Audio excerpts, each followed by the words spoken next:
Assalamualaikum Assalamualaikum warahmatullahi warahmatullahi wabarakatuh. wabarakatuh.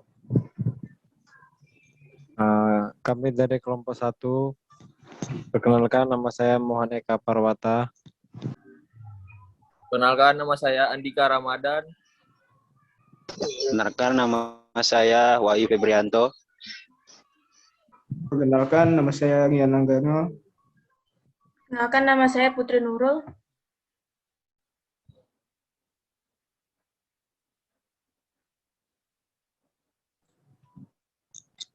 Baik, malam ini kami dari kelompok 1 ingin membahas tentang ahli K3 listrik.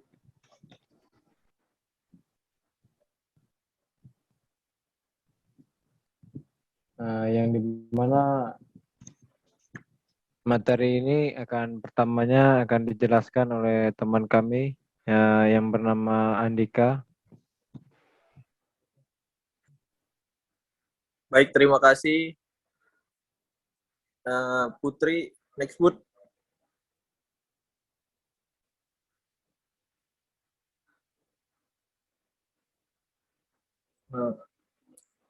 Baik, di sini saya akan menjelaskan tentang lembaga yang menyediakan sertifikasi K3 listrik di daerah Batam. Yang pertama, ada di Offshore Technology Institute, menyediakan pelatihan teknisi K3 listrik yang resmi dikeluarkan oleh Badan Nasional Sertifikasi Profesi BNSP. Pendaftaran untuk biaya yang perlu dikeluarkan untuk mengambil teknisi K3 listrik sebesar Rp6.500.000.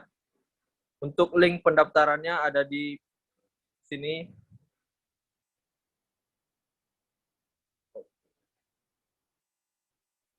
Yang kedua, ada di PT Multi Prima Daya Perkasa, menyediakan sertifikasi ahli K3 listrik resmi dari Kemenaker RI.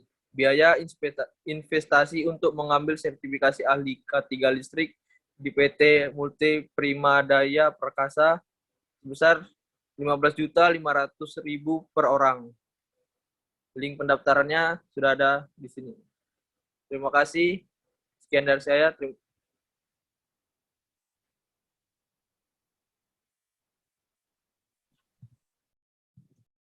Baik, selanjutnya Nurul.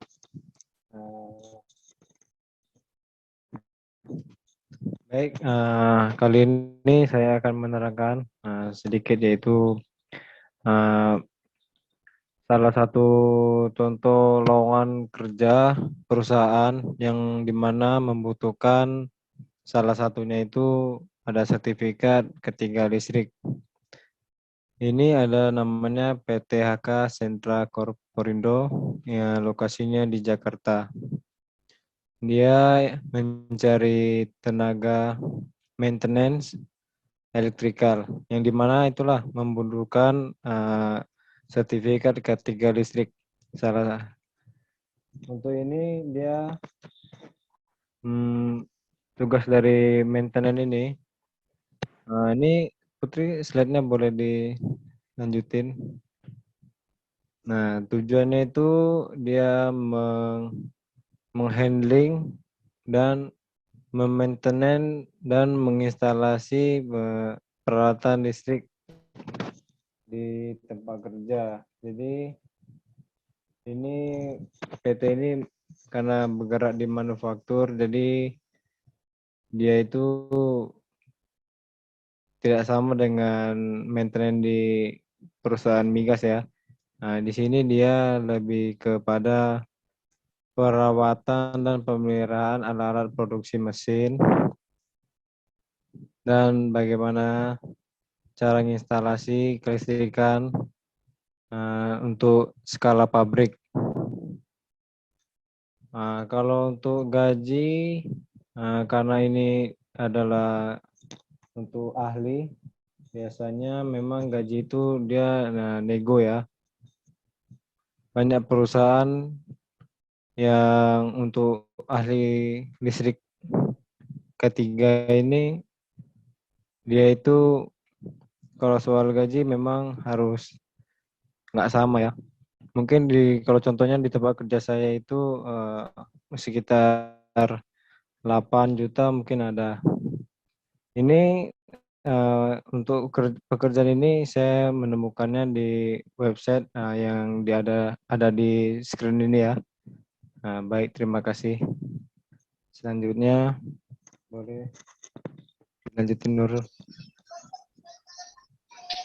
Ya, di sini saya akan menjawab soalan nomor 3 yang yaitu perbedaan antara teknisi K3 listrik dengan ahli K3 listrik yang paling mencolok. Yang pertama dari teknisi K3 itu dilatih untuk sebatas pemasangan dan pemeliharaan pada suatu pembangkit, transmisi, distribusi, serta pemanfaatan listrik. Jauh dengan ahli K3 yang dituntut harus bisa merancang. Ahli K3 listrik yang dituntut harus bisa merancang perancangan instalasi listrik. Dan untuk bidang yang saya sukai adalah teknisi listrik. Dan teknisi listrik cukup dibutuhkan di industri di Batam, terutama di bidang fabrikasi. Baik, Putri, selanjutnya.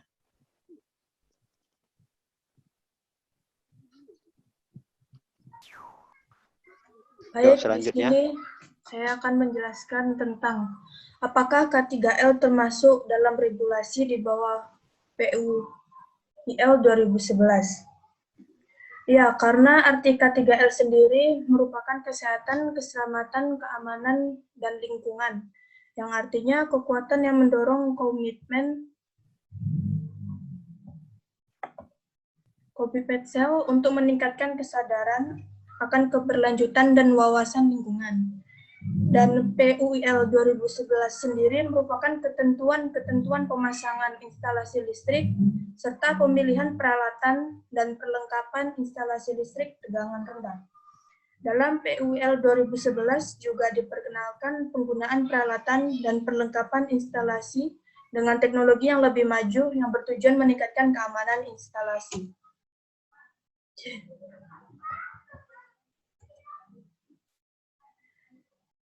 Selanjutnya, apa yang dipelajari dari K3L untuk bidang transmisi, distribusi, pemanfaatan pembangkitan, sistem penyalur petir, dan ruang khusus?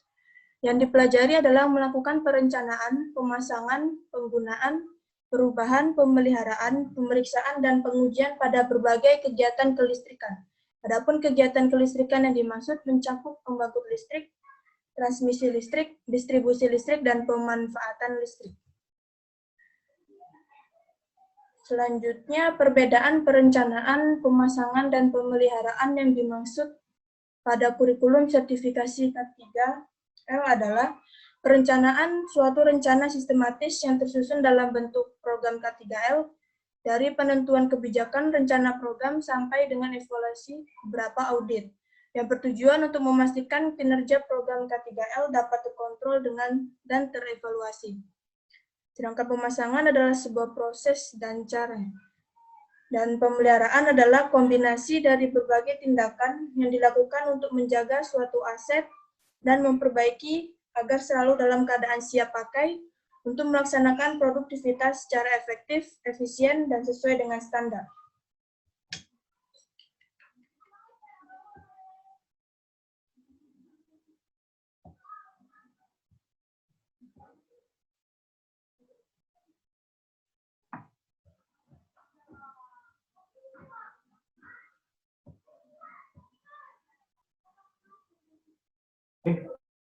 Di sini saya akan menjelaskan perbedaan bidang kelistrikan di migas dan manufaktur dalam posisi maintenance atau teknisi.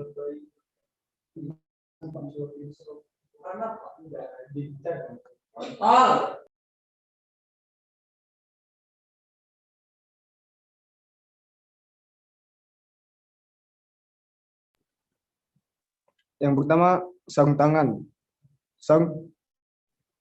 Sarung tangan atau gloves yang digunakan teknisi listrik harus berbahan isolator, seperti bahan karet sehingga dapat menyekat atau menghambat mengalir ke tubuh.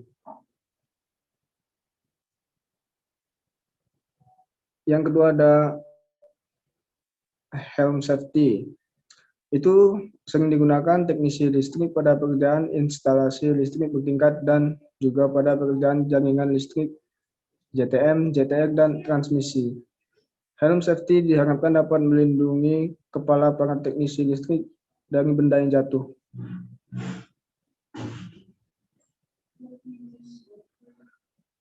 Yang ketiga, pakaian workpack. Workpack digunakan teknisi listrik biasanya baju berlengan panjang dan celana panjang. Hal tersebut dapat melindungi tubuh dari benda-benda yang mengganggu dan dari sengatan sinar matahari. Pakaian kerja teknisi listrik biasa dilengkapi dengan reflektor sehingga dapat memantulkan cahaya di malam hari. Berikutnya ada sepatu safety. Safety shoes merupakan APD teknisi listrik dengan sol berbahan isolasi tinggi serta di bagian depannya yang dilengkapi besi pelindung. Sepatu safety akan melindungi kaki dari benda berat yang jatuh dan juga memberikan tambahan tahanan atau resistansi tubuh sehingga meminimalisir efek dari sengatan listrik.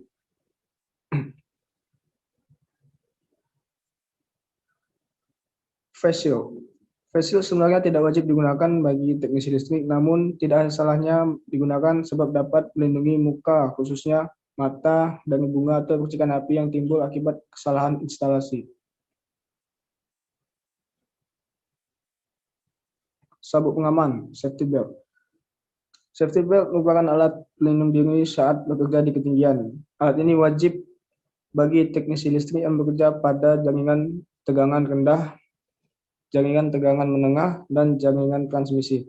Alat ini digunakan untuk melindungi pekerja dari risiko jatuh dari ketinggian ketika sedang melakukan pekerjaan jaringan.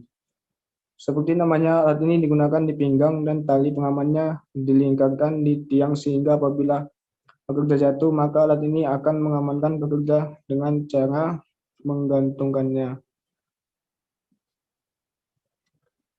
Body harness merupakan salah satu APD untuk pekerjaan listrik di ketinggian, hampir sama dengan safety belt, hanya saja body harness dikenakan di bagian tubuh, ada di pundak, paha, dan ada beberapa jenisnya yang dapat digunakan untuk meletakkan alat-alat kerja saat melakukan proses pekerjaan.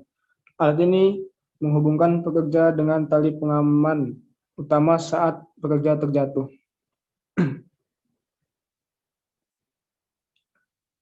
Kotak P3K merupakan alat dan bahan berisi obat-obatan terhadap luka luar. Alat ini wajib ada di setiap lingkungan kerja yang memiliki risiko tinggi, tak terkecuali di bidang kelistrikan. Alat deteksi gas. Alat deteksi gas merupakan alat yang digunakan untuk mendeteksi adanya kebocoran gas di suatu tempat. Alat ini berguna bagi teknisi listrik dalam mendeteksi kebocoran gas, sehingga para pekerja tidak sembarangan menyalakan daya listrik di saat adanya kebocoran gas yang bisa saja menimbulkan kebakaran. Alat pemadam kebakaran. Alat pemadam kebakaran atau APAR merupakan alat wajib yang ada di setiap lingkungan pekerjaan. Alat ini menjadi alat bantu yang dapat digunakan untuk memadamkan api ketika terjadi kebakaran. Alat ini bisa digunakan oleh teknisi listrik ketika terjadi kebakaran akibat dari percikan api instalasi yang salah. Listrikan di bidang gas, tujuannya yang pertama memastikan dan memelihara kelistrikan pada lingkup kegiatan hulu migas. Yang kedua memastikan dan memelihara kelistrikan pada lingkup kegiatan hilir migas. Yang ketiga memastikan dan memelihara pada operator dan subkontraktor di bisnis operasi migas. Dan yang keempat, memastikan dan memelihara kelistrikan pada lembaga kesesuaian. Kelistrikan di bidang manufaktur. Tujuannya, yang pertama memperbaiki mesin produksi yang rusak secara instalasi listrik agar mesin produksi bisa segera beroperasi kembali. Yang kedua, melakukan perawatan terhadap part-part kelistrikan instalasi pada mesin produksi agar tidak terjadi kerusakan atau trouble yang fatal di saat mesin produksi sedang beroperasi. Yang ketiga, melakukan perbaikan instalasi listrik dengan cara improvement atau melakukan peningkatan kualitas secara sistem dari kelistrikan tersebut. Yang keempat, mendata dan menyiapkan part-part instalasi listrik di mesin produksi sebagai spare part untuk mengantisipasi terjadinya trouble yang berulang.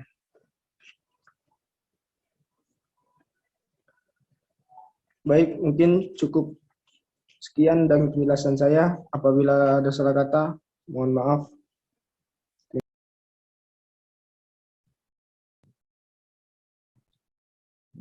Baik, tadi adalah